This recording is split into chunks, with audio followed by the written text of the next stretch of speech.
Hello and good day. This video is for our subject TMPE2 with the topic of the duties and functions of a tourist guide. We will talk about the legal duties, tasks, rights, responsibilities, and liabilities of a tour guide according to the RA 9593 or the Tourism Act of 2009. By the way, we are the Group 6 and we have here Mary Joy Piquero, Marianette Soria, Kirsha Tungal, and Hazel Tutas on our group. Let's first talk about the legal duties of a tour guide, which will be discussed by Krisha Marie S. Tungal. There are three legal requirements or documents we needed to secure to be able to be successful in this field. First, the tour guide should be registered or a licensed tour guide. To acquire a license, one must pass on professional licensing examination. This is a 150 questions exam where you should get at least 97 correct answers to be able to pass and get a license. If you are a licensed or a professional tour guide, the tourists or guests will trust the knowledge and information that you are giving them. The second legal requirement in tour guiding is the road transportation permit. All vehicles of a tour guide or a tour agency must be registered. It is a legal requirement that a vehicle who carries passengers shall have a road transportation permit. Third and last legal requirements of a tour guide that is needed to be secured is that driver should have a driver's license. A tour operator needs a public driving permit. You need to hold a valid driving license to the size of the vehicle that you are driving. The tasks and rights of a tour guide by Marianette Soria. So here are the tasks of a tour guide. So the first one is pre-briefing about the group. Second is meeting the group. Third is going over emergency procedures with the group. Fourth is explaining points of interest during the trip. Fifth is answering questions about the tour. Sixth is distributing promotional material. And lastly, making sure the group stays together and is safe until the end of the tour. Here are the rights of a tour guide. So the first one is 118, which is coordination between national and local governments. The Department and the Department of Interior and Local Government, which is the ILG, shall integrate all local tourism development plans by LGUs in the formulation and annual updating of the National Tourism Development Plan. The Department, the PTPB, and the TIEZA shall prioritize promotion and development assistance to LGUs which successfully adopt and implement their tourism development plans. Next is Section 119, which is National Tourism Development Planning. The Department, in coordination with its attached agencies, LGUs, and the private sector, shall continuously update the National Tourism Development Plan by taking into consideration the evolving needs and capabilities of LGUs. Approved local tourism development plans as well as domestic and global tourism market trends. Next is Section 120, which is Local Tourism Development Planning. LGU shall submit their local tourism development plans to the department for review and approval as to consistency of said local tourism plans with national policies and development plan. Next is Section 121, which is reports. As determined by the department and the DILG, LGUs shall regularly provide a report on the status of tourism plans and programs, tourist arrivals and tourism enterprises, and inventory of all the resources available in their areas of jurisdiction, among others, to the department. Next is Section 122, which is accreditation.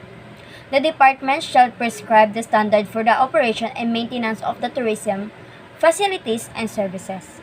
Next is Section 123, which is value of accreditation. The department shall develop an integrated system of accreditation in coordination with concerned agencies and entities in order to reduce the regulatory and financial burden on tourism-related enterprises.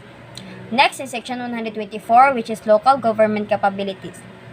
The department shall develop a comprehensive capacity building program to enhance the capability of the LGUs to monitor and administer tourism activities and enforce tourism laws, rules, and regulations.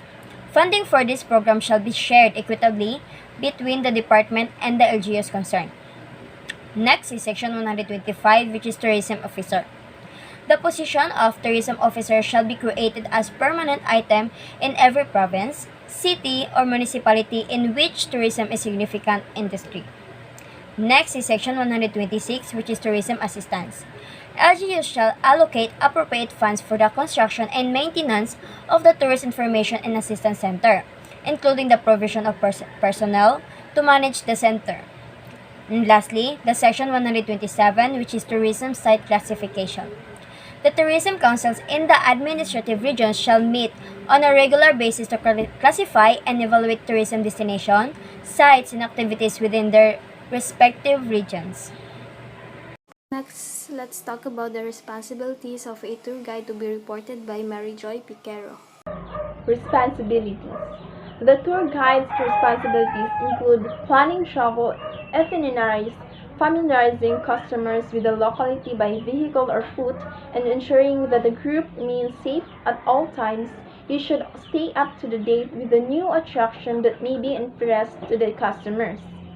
Success as a tour, you should be an excellent storyteller with a knack of customer service. An outstanding tour guide will perform minor alterations to each itinerary to suit the unique interests of each group. Tour guide, greeting and welcoming customers to the tour, informing customers about the itinerary for each tour, planning itineraries in accordance with the weather, forecast, and length of each tour. Scheduling visits and purchasing tickets to museum, galleries, protected parks, and other attractions ahead of time, if required. Planning alternate activities in the event the cancellation, closures, and weather prohibited you are attending scheduled events. Gathering and maintaining and requisite equipment for each tour. Layout and history of the region or establishment in which you will be working. Familiarizing customers with each region or establishment. Encouraging guests to apply sunscreen regularly and to remain hydrated if applicable. Tour assistance in a coordination with departments, region offices is very province, city, or municipality in which tourism is a significant industry shall establish a tourist information and assistance center to assess tourist and tourism enterprises.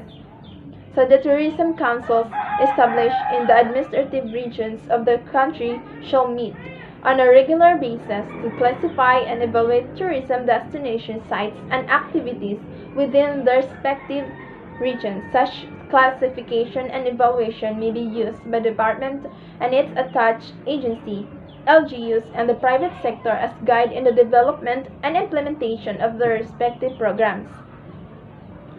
So, the department may also impose other relevant qualification require periodic completion of training programs. Such qualification and the powers and function of tourism officers shall be defined in implementing rules and regulation of this act. When city or municipality in which tourism is a significant industry shall have permanent position for a tourism. He or she shall be responsible for preparing, implementing, and updating local tourism development plans and enforcing tourism laws, rules, and regulations. In performance of his function, the tourism officer shall coordinate with the department and its attached agency. Thank you.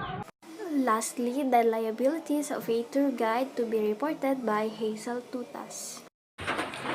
Good day, ma'am. I'm Hazel, and for today I will report the liability of tour guides for the accident and injury sustained by tour participants. In this video, we will take a look at tour guides. This week, we will examine the liability of tour guides for the accident and injuries sustained by tour participants. If there is an accident during the tour, the injured traveler may sue the tour guide, director, or escort, both as an employee of the tour operator and as an individual.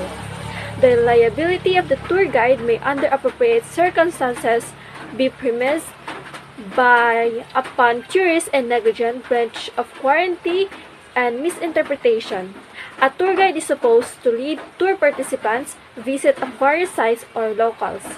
Because of the perceived experience of leading past tours, it can reasonably be presumed that tourists would rely upon the tour guides to help them avoid those known hazards. A failure to provide such leadership may constitute negligence.